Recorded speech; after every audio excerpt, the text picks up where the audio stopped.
Howdy! My name is Nonat, and Pathfinder 2e has a lot of aspects to it that make it such a fleshed out system, and one of my personal favorites since day one is the interesting conditions you can apply to enemies or to your players in the game. What a lot of people might not know is that there are 42 distinct conditions in Pathfinder 2e, everything from blinded to hidden to confused and so much more. Now when people play Pathfinder 2nd edition for the first time, they don't really think too much about the conditions, because conditions are always sort of something that monsters do to players a lot more often than vice versa in a lot of games. Most people think, oh, my player do damage or my player heal. That's sort of where it ends, but let me tell you, if you're not taking advantage of conditions in Pathfinder 2e, you are missing out on so much potential power. So which conditions are worth using and which conditions are worth losing? I just made up that rhyme on the spot. Well, I'm here to help you out. Welcome one and all to my Pathfinder 2nd edition condition tier list. Gonna be ranking all 42 conditions everywhere from S tier for the best of the best to F tier where you should never use this ever. I'm going to be going through every single condition in Player Core 1 alphabetically, starting with blinded and ending with, is it wounded? I don't know the alphabet. And to clarify things, no, I will not be talking about hyper-specific conditions like Cursebound. Is it a condition? Technically, yes. Does it apply to anything but the Oracle? No. And as usual, this video is sponsored, but don't skip ahead because this is a very special sponsorship. Nonat November is still going on Twitch. In fact, it's going on right now while I record this video. I've been working on Sinclair's Library live. I've been recording and editing videos live, and I've been hanging out with Twitch chat and playing games live for 18 days at the time of this recording. 19 days by the time this goes up. And there's something very important that Twitch chat has politely asked me to inform you. This Friday, the 22nd, we will be having a community day. We're gonna play a bunch of games where you, the audience, get to participate. Jackbox, Choice Chamber, there's a whole bunch we'll be going through. Everyone on my Twitch chat is obsessed with marbles, and it's my fault. But more importantly, that Twitch chat wants you to know is that between the hours of 12 p.m. and 1 p.m. Pacific Standard Time, all donations will be applying double time to this clock. By default, this subathon is $1 per minute on the clock. However, direct donations are 2 minutes per dollar. And during this entire hour, all donations apply double time, meaning on Twitch, subs and bits apply 2 minutes per dollar, and direct donations apply 4 minutes per dollar. Take advantage of this if you will. Twitch chat is trying to bully me and keep me locked in this cage forever. If you're interested, we are live. If you are watching this any time after it comes out within the next week or two, I guarantee it, we are live as long as it's between the hours of 9 a.m. and 9 p.m. Pacific Standard Time. I am streaming 12 hours a day, nonstop. And it's been absolutely splendid. Thank you, Twitch chat, for being absolutely miserable. I love you, and you're gonna keep me here for life. Let's get on with the tier list. Starting off with blinded, honestly a really slept on condition. You automatically crit fail any sight-based perception checks and you take a -4 to all other perception checks. The first one that's easy to miss is that all terrain is difficult terrain. Basically your movement speed is halved as long as you are blinded. But the next sentence is the one that gets you. You can't detect anything using vision. By default, a character's only precise sense is vision. If a creature whose only precise sense is vision is blinded, then the most detected a creature can be is hidden. We'll come back to this, but the big important feature here is that a creature you are hidden from is off guard to you. So you can sort of look at blinded as permanent off guard as long as they are blinded. Unless they have some other way to sense you, if a target is blinded, their armor class is reduced by 2. A tier condition. And right off the bat, we're getting into some really specific conditions, like broken. Broken is technically a condition, however it is only a condition that can apply to items and constructs. Any item or construct has what's called a broken threshold, which is almost always, to my knowledge, exactly half of their HP. Whenever dropping below the broken threshold, that item or construct gains the broken condition, which does something different based on the item itself, so it's really hard to rank. The most upfront effect is that if it is armor that is broken, the armor still works, but provides -1 AC if it's light armor, -2 AC if it's medium, and -3 AC if it is heavy broken armor. So like, it works, you get your proficiency. If you're wearing like full plate, you get a little something something, but it is far less effective. But armor is pretty much the only item that can be used while broken. For example, if a weapon goes down below its broken threshold, it can no longer be used. A broken object can't be used for its normal function. As for constructs, only some constructs have a broken threshold. For example, the adamantine golem does not, but the animated broom does, and each individual monster states what happens when it reaches that threshold. As it stands, broken is a really bad condition, but I'm ranking these on how strong the condition is, not whether you want it or not. If you can apply broken to the enemy's greatsword, they no longer have a greatsword. But overall, I'm going to give broken a D tier ranking simply because nobody keeps track of that. Who's keeping track of how many hit points your greatsword has left? Or if you deal damage to the enemy's greatsword with like a called shot, how does that work with armor class? It's just, aside from the construct monsters that it's designed around, and when fighting something like a rust monster, you're never gonna use the broken condition. Clumsy is one of my favorite conditions in the game. It always comes with a value and reduces all dexterity-based checks and DCs by that value. If you're clumsy 2, your reflex saves go down by 2, your ranged attacks go down by 2, your armor class probably goes down by 2, your acrobatics and thievery checks go down by 2. Clumsy is phenomenal, especially for that AC reduction and ranged attack reduction. Phenomenal. I should probably give it a ranking and not just say phenomenal. P tier, phenomenal. Now, Concealed is an interesting one, because for the first 2 years of playing Pathfinder 2e, I thought Concealed was a garbage condition, and I think a lot of you agree with me. It doesn't do that much. If you are Concealed, in order for any creature to target you with an effect, they must first roll a flat d20 with no bonuses, and roll a 5 or more. I rolled a nat 20. I'm not even lying. I rolled a nat 20. Okay. Why can't I roll like this when I play the game? That's really all it does. It gives about a 20% mischance to everything, including beneficial effects. If you're Concealed and your cleric tries to heal you, they also need to make that check. And if anything ever gives like 1 round of Concealed, it's not really worth it. However, there are a lot of effects out there in modern PF2 that can grant like a full minute of concealment, or concealment to specific targets. And that 20% mischance adds up. Imagine 1 out of every 5 attacks just outright misses you without even concerning yourself with armor class. Put this on your wizard, your sorcerer, your bard, the squishy backliner who doesn't have a good armor class. Concealed just gives them a flat chance to be missed. B tier condition.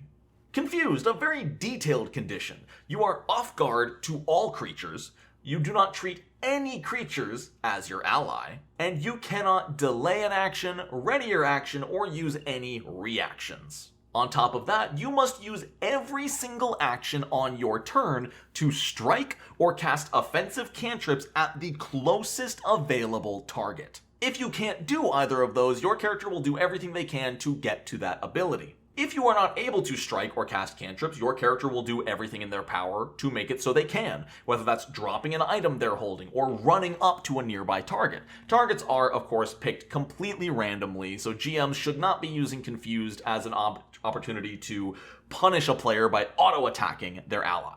Hilariously, if there is no viable target anywhere within the confused creature's line of sight, they will just start hitting themselves like this is damn Pokemon. And if you somehow cannot attack or cast spells or get to the point where you can, you just start spouting and babbling in gibberish. How nice. Luckily, every time you take damage at all, you get a DC 11 flat check to just end the confused condition. This is insanely powerful. If you can put this on a single enemy, all of a sudden they might start attacking their allies or wasting their actions or doing nothing. Confused, unfortunately, is a very rare condition and usually involves failing a saving throw, often with incapacitation if it's a player's spell effect, so it doesn't come around that often and it's often very difficult to impart on somebody. But going off of the raw power of the condition, I feel like it would be inauthentic to not give it S tier.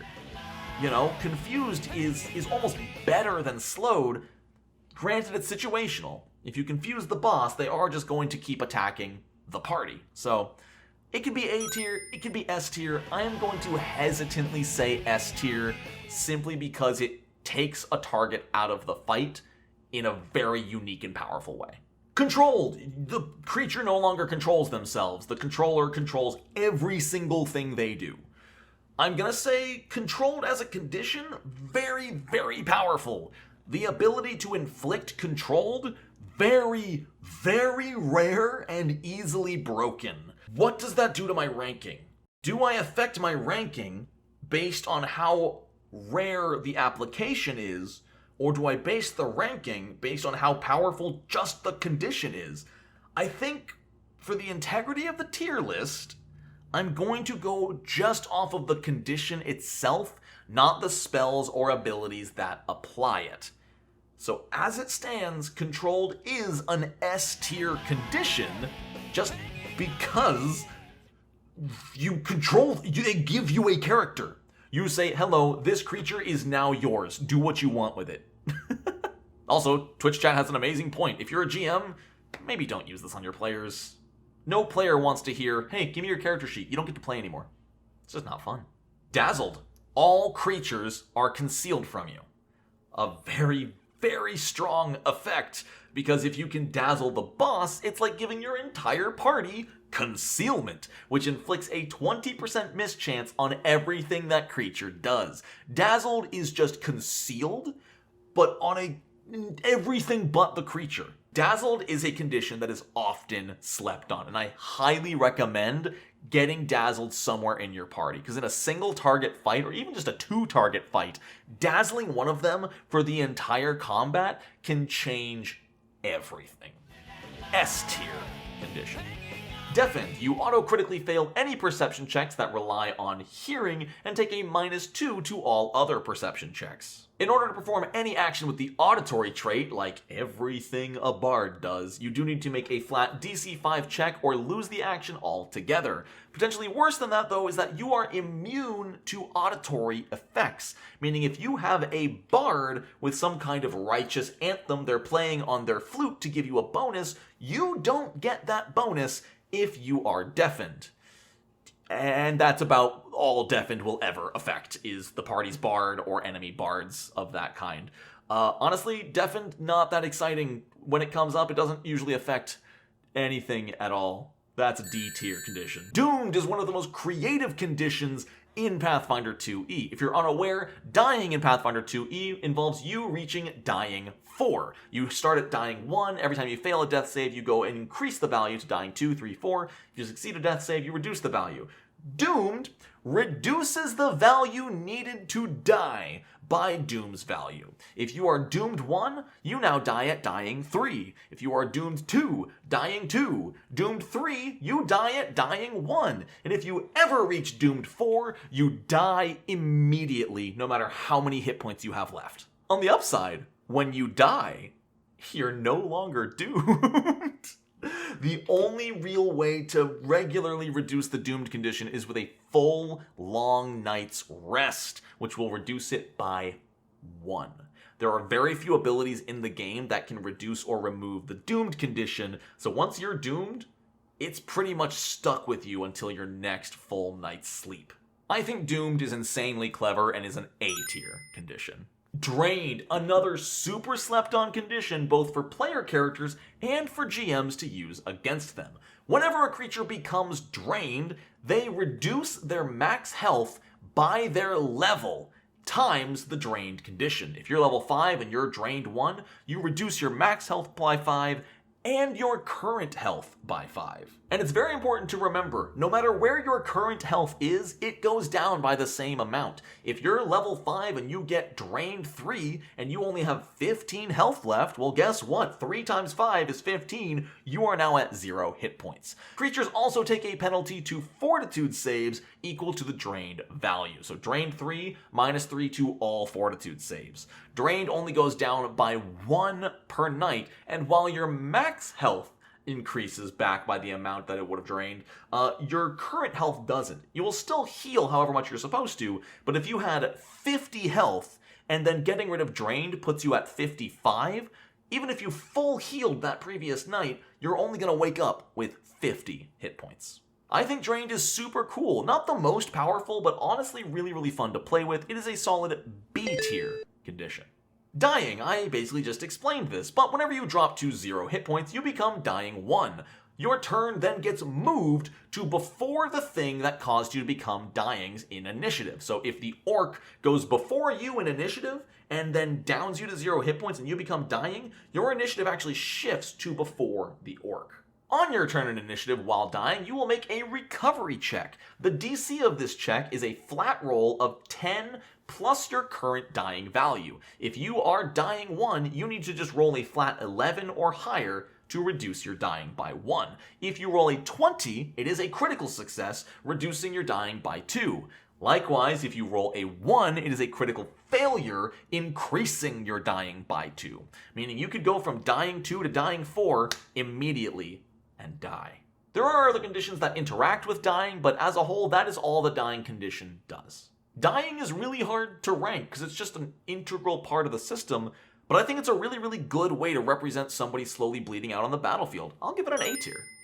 How do you rank encumbered? It just slows you down and makes you clumsy when you carry too heavy. I don't know. C tier? Because it just exists? Enfeebled, it's similar to clumsy, except it only affects strength-based checks, which, I'll be honest, are not nearly as integral to general play as dexterity. Strength will reduce their attack rolls, their athletics, and maybe their damage, but reducing their armor class and reflex saves is a lot more beneficial. Enfeebled, I'm really sad to say, only gets a C tier condition, because 9 times out of 10, it's just gonna maybe reduce their damage dealt by 1 or their accuracy by 1 or 2.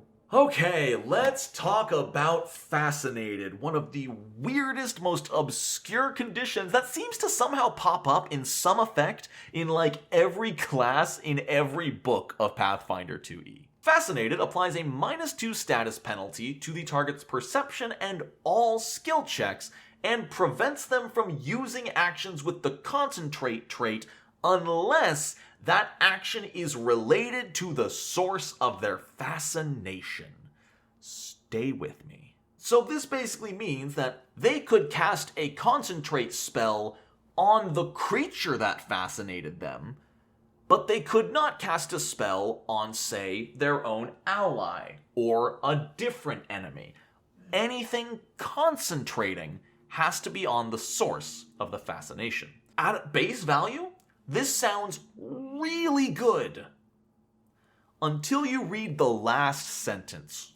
Quote, "This condition ends if a creature uses hostile actions against you or any of your allies." I don't know why this sentence is here. It is magically induced fascination. I understand it breaking if you get hit. Why does it break if Jim Bob gets hit by an arrow? I guess it's supposed to snap you out of it. But by that logic, why doesn't other things snap you out of like illusion magics? You know, I think Fascinated is a really powerful ability with a really annoyingly common way to break it. Someone in Twitch chat earlier in this stream actually put it perfectly that Fascinated is amazing if it's not used in combat. And almost every source of fascination is a combat-focused ability. It's problematically designed in my opinion. I think just removing that last sentence wouldn't be overly crazy powerfully overpowered. I have to give Fascinated a D tier as it currently stands. It's just useless in combat. Unless you're like, I don't know, I legitimately don't know. Fatigued. It's just a -1 status penalty to armor class and saving throws. It's effective, It's strong. I find fatigued is very useful as a GM tool to say, okay, you're working really hard tonight, but because of that, you're not getting a good night's rest. If you try to do this instead of sleeping, you will be fatigued the entire next day because it doesn't go away until a full night's rest. The problem with fatigued, it's pretty much only ever going to hit player characters. There's a couple of spells that inflict fatigue. They're pretty few and far between. And as it stands, using a spell to inflict -1 to AC and saving throws, it's okay. There's a lot better ways to reduce both of those things. I give Fatigued a B tier. I think it's effective at what it does. It's a great narrative tool, and it's simple, which I appreciate. Fleeing, it's very simple. If you currently have the fleeing condition, then on that creature's turn, they must spend all of their actions getting as far away as possible from the source of their condition. If the wizard causes a creature to be fleeing, they will spend all other actions running, opening doors, and continuing to run to get away from that wizard. What gives fleeing some really big bonus points is it says they must spend each of their actions trying to escape the source of the condition as expediently as possible. If you can manage to inflict fleeing on a high-level spellcaster, they'll probably be forced to use teleport, or plane shift, or something that just gets them the hell out of Dodge a lot faster than running. Fleeing gets a B tier. Also, just remember, if you have a fighter and they're next to a creature and you can give that creature fleeing, that's a free reactive strike, baby. Friendly, oh boy. There's some very interesting conditions in this list that I don't know how I'm going to rank. Do you know what the friendly condition means? It means they treat the player character friendly. Friendly is one of multiple conditions, which just defines a creature's disposition, that's the word I'm looking for, towards a character. And it's actually a unique condition between any two NPCs and player characters, period. If a creature is friendly, it is likely to accept simple, safe requests from the PC. I don't use these. I have never once used these conditions because they're not conditions. They're just dispositions. They're just descriptors on how a creature feels about a PC. I think I'm actually going to steal an idea from chat here, and I'm just going to give it disposition tier. Moving on. And here we talk about the GOAT. I'm going right into Frightened with S tier. Right away.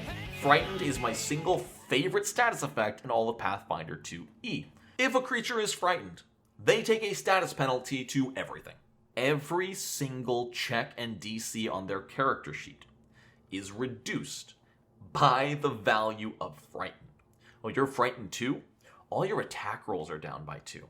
All your armor class and saving throws are down by 2. All your skill checks and DCs are down by 2. The only thing this doesn't really affect is damage rolls. And the best part about Frightened, and I know I said I wasn't going to apply this to the ranking, but this is my one exception. The reason Frightened is so strong is because it is so easy and reliable to apply. Spells apply it amazingly. Creature effects apply it in areas. Any character trained in intimidation can demoralize to apply Frightened. It's fantastic, and almost every character in the game can use it in some way. It does go down by 1 at the end of every one of that creature's turns, but that doesn't matter. It does so much work. S tier condition. Grabbed. As long as a creature has the grabbed condition, they are off guard and immobilized, and if they ever try to attempt a manipulate action, they need to do the good old DC 5 flat check, and if they roll under a 5, they lose the action altogether. And that's all it does. I wish Grabbed had some impact on attack rolls. As it stands, there is a greater version of Grabbed we'll talk about later, known as Restrained. Grabbed is fine. I give it a C tier. It doesn't do quite enough, though inflicting off guard to all attacks is really, really solid. Helpful. They're more helpful than friendly. Disposition tier. Hidden. We talked about this earlier, that if something is blinded, all creatures are hidden to it. So what does the hidden condition do? Well, we already know that a creature you are hidden from is off guard to you. On top of that, while hidden, any creature you are hidden from must make a DC 11 flat check to even target you if they even choose the right square that you're in. Unless a creature takes the time to seek and actually find you, you are going to stay hidden from them, meaning they don't know what square you're in, and even if they do know what square you're in, if they can't see you, they're making that 50% mischance flat check. The hard part of hidden is that it's hard to stay hidden. Sure, if you have somebody blinded, yeah, you're basically permanently hidden, but if, for example, you're taking the hide action using stealth, unfortunately you are no longer hidden after making a hostile action. So hidden is a good condition, but it's hard to get it to stick around.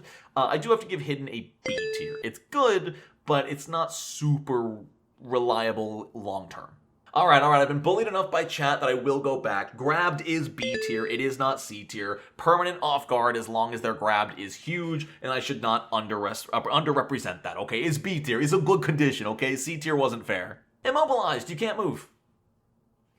That's pretty much it, you just can't use actions with the move trait. Though there is an interesting rule that if an external force would try to move you while you're immobilized, that force needs to make a check against the DC of the thing that immobilized you. So like if you are wrapped up in vines and your friend wants to shove you out of the vines, they actually have to roll against the DC of the vines. It's good. Immobilized is fantastic. Movement and positioning is vital in PF2, and being unable to reposition yourself is pretty dang strong. I give it a solid B tier. Indifferent. I wonder what that does. Invisible is sort of the next level beyond hidden. You are undetected from everybody unless they make an action to seek you. And if they succeed that perception check, you become hidden. And if you become invisible while someone can see you, you are already just hidden. You don't immediately become undetected. The nice thing about invisibility is that as long as you are invisible, you can never become more detected than hidden without some kind of special magic or effect causing it. As long as you're invisible, you are hidden, at least. This gets better at higher levels, because by default, invisibility usually wears off when you take a hostile action, but there are upgraded versions of invisibility that allow you to just stay invisible while taking actions, which is cracked. Invisible as a whole is just way better than hidden. It is A tier. If you can attack while invisible without breaking that invisibility, every target you choose to attack is off guard to you forever. A tier. Observed. Observed just means you know exactly where a creature is because of a precise sense. Like I talked about back in Blinded, if you have multiple precise senses, you can use any of them to observe a creature. However, you cannot observe a creature with an imprecise sense like scent or hearing. That's about all there is to it. Observe just means they can see you. I don't know, C tier, it just sort of exists. Off guard! Oh, off guard! We've heard it name dropped so many times. It's the key to Pathfinder 2e. If you're playing Pathfinder 2e, you're inflicting off guard. Off guard is everything. It's S tier. As long as a creature is off guard, you're reducing their armor class by 2. That's like reducing their level by 2 when it comes to their armor class. Do it by flanking, do it by blinding, do it by other abilities that inflict off guard. Off guard is fantastic. Paralyzed, you are permanently off guard and can only take the recall knowledge action. Basically, you are frozen. All you can do is think. You cannot seek, you cannot move, you cannot do anything. You're just stuck there. I kind of love the flavor that they say, you can still recall knowledge, which is kind of funny. I don't really agree with it only inflicting off guard, but maybe it would be too punishing if it was like old school TTRPGs where, oh, every attack against a paralyzed target auto hits, or worse, auto crits. Paralyzed is really, really strong. If you can paralyze a creature, it's not going to fight back for a while. S tier. Persistent damage is another aspect of Pathfinder 2e that is crazy slept on, especially by new players. Everybody wants to be the barbarian who hits and deals 30 damage at level 1 with one hit, and that's understandable, but let me tell you how it feels to apply 1d6 persistent fire damage every turn. That just ticks and ticks and ticks, and maybe it goes for 4 turns. All of a sudden, you've stacked up 4d6 damage without doing anything extra. And even better, multiple types of persistent damage can stack on the same creature. You can only take 1 persistent damage per damage type, so if you take a d4 of fire and a d8 of persistent fire, you're only going to be taking the d8. But you could take persistent fire, and persistent acid, and persistent poison, and persistent, electric. All of those can stack on the same creature, and especially if you can manipulate a weakness, That's where persistent damage shines. If a troll has weakness 5 to fire and they take 1d6 persistent fire damage, well, at the end of every single one of their turns, they will be taking 1d6 plus 5 persistent fire damage. Persistent damage is also strange in that at the end of your turn after taking the damage, you just have a flat DC 15 chance to remove it. That's it. Some persistent damage types, like bleed, actually have different actions you can take to remove them easier, but typically it is a DC 15 flat check. Persistent damage is an easy S tier. I think it is way too slept on and amazing in this system. Petrified, you become an object with a 9 armor class and an 8 hardness, meaning all damage you take while petrified is reduced by 8. Luckily, your statue cannot be broken if reduced to half HP like most objects can. However, if you are ever reduced to 0 HP while petrified, you immediately die. There is no recovery checks, there is no dying condition, it is just over. However, when returning from petrification, you do retain your current hit points. If you went from 80 to 30 while petrified, once you unpetrify, you are still at 30. Petrified is honestly really, really good. The problem with it is just how rare it is. But as a standalone in a vacuum condition, Petrified has to be A tier. Prone is okay. It does inflict off guard while prone and inflicts a -2 to all attack rolls the target makes while prone, which is pretty solid. However, it also allows them to take cover on the ground, increasing their armor class against ranged attacks. So there are actually times where dropping prone is a good thing. The biggest setup for dropping someone prone is in the middle of a melee scuffle. If you knock someone prone and you have a fighter or someone else with reactive strike, they officially have 2 choices. Lay down and keep swinging at -2, or stand up and take the reactive strike from the martial character. This makes prone incredibly useful in almost any situation. You're either inflicting a permanent attack penalty, or they're getting a free attack from one of your characters, provided someone has reactive strike. If nobody on the team has reactive strike, prone is a B tier condition. If you do have reactive strike, it's an S tier condition. Quickened is incredibly nerfed in Pathfinder 2e, especially compared to most other fantasy magical TTRPGs. Quickened gives you 1 extra action every single round. Instead of 3, you get 4. Sounds cracked, right? Vroom. The problem in Pathfinder 2e is that Quickened typically comes with a restriction on what you can spend those actions on. The most common version of Quickened just gives you the ability to step, stride, or strike. At the end of the day, because of the multiple attack penalty of Pathfinder, Quickened is most useful just for moving around the battlefield or running away, which is still useful, but it's not the extra attack and extra move speed and extra armor class of systems past. Quickened is a B tier condition in Pathfinder. Restrained is the upgraded version of Grabbed, and it's incredible. The target has the off-guard condition. They also have the immobilized condition, and they also cannot take any attack or manipulate actions, period. They're stuck in place, and the only option they have is to try to escape. That's it. That's all it does. They can take no actions except to escape, and they can't move. S tier. Like, Restrained is just S tier. As long as you can maintain Restrain, that rhymed really well. It's an S tier condition.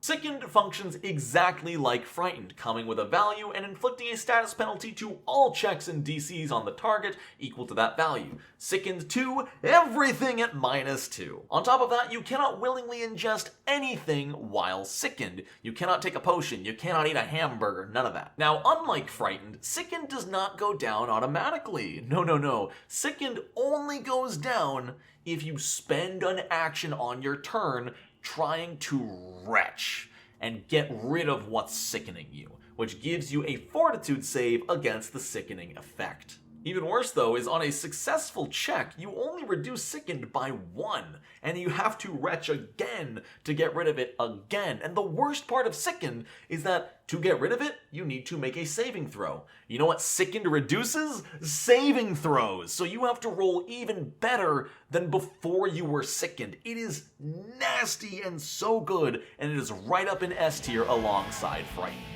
Slowed is insanely more powerful than Quickened in this system because Slowed directly affects a creature's action economy. Slowed always comes with a value, 1, 2, or 3, and at the start of a creature's turn, when they regain their 3 actions for that turn, they regain 1 less action for each value of Slowed. If you are Slowed 3, you don't get a turn.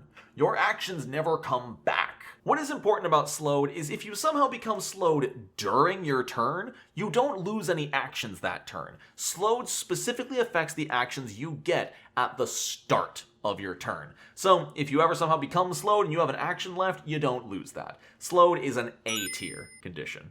Stunned works almost identically to Slowed in that it has a value and you lose a number of actions on your turn equal to the value of Stunned. However, Stunned has a few extra facets to it. First off, as long as you are stunned, you cannot take any reactions. Additionally, Stunned may go above the value of 3. It might be Stunned 4 or 5 or technically even higher. This is because when Stunned prevents you from gaining your actions on that turn, your Stunned condition goes down by that same value. If you are Stunned 3 and your turn begins, you don't get any actions that turn, but your Stunned condition is reduced by 3. If you are Stunned 5 and your turn begins, you don't get any actions, but your Stunned value goes from 5 down to 2, meaning you are still stunned, you still can't use reactions, but on the next turn, you're only going to lose 2 actions instead of 3.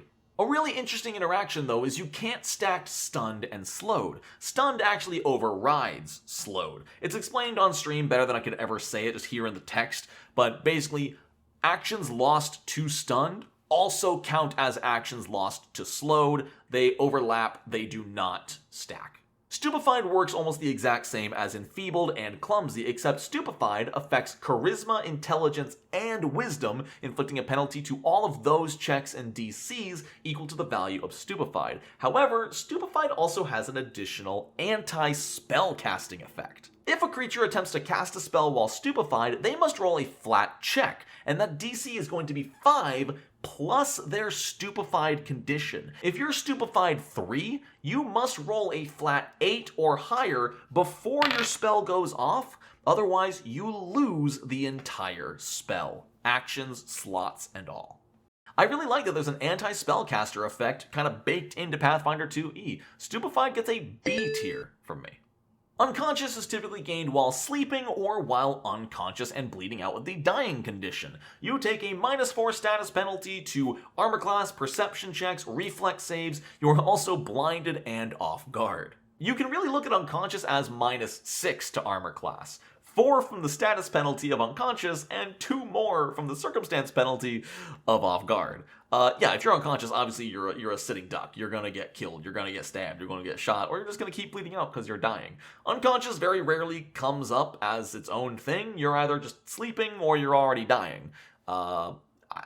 C tier. It's just another one that kind of exists. If you can inflict unconscious on a creature in the middle of combat, S tier, I guess. Good luck. Undetected. This is basically just hidden, but they have no clue you're even there.